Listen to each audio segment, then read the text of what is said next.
ಮಗು ಬೇಕು ಅಂತ ಆಸೆ ಇಟ್ಕೊಳ್ಳೋದು ತಪ್ಪಲ್ಲ. ಆದ್ರೆ ಮಗು ವಿಚಾರವಾಗಿ ನಮ್ಮ ಸಂಸಾರ ಹಾಳು ಮಾಡ್ಕೊಳ್ಳೋದು ದೊಡ್ಡ ತಪ್ಪು. ಯಾರು ಏನೋ ಅಂತಾರೆ, ಇನ್ಯಾರು ಏನೋ ಮಾತಾಡ್ತಾರೆ ಅಂತ ನಮ್ಮ ಹಾಲ್ನಂತ ಸಂಸಾರಕ್ಕೆ ಹುಳಿ ಇಂಟ್ಕೊಳ್ಳೋದು ಎಷ್ಟು ಸರಿ ಹೇಳು?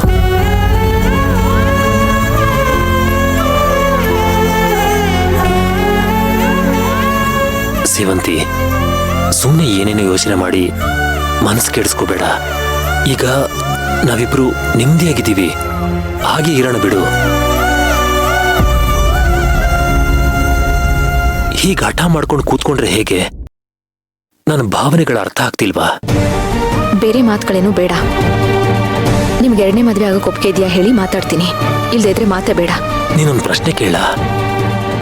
ಮದುವೆ ಆಗ್ತೀನಿ ಅನ್ನೋದಾದ್ರೆ ಹೇಳಿ. ನೀನ್ ನನ್ನನ್ನು ಬಿಟ್ಟು ಬೇರೆ ಮದುವೆ ಆಗು ಅಂದ್ರೆ ಆಗ್ತೀಯಾ?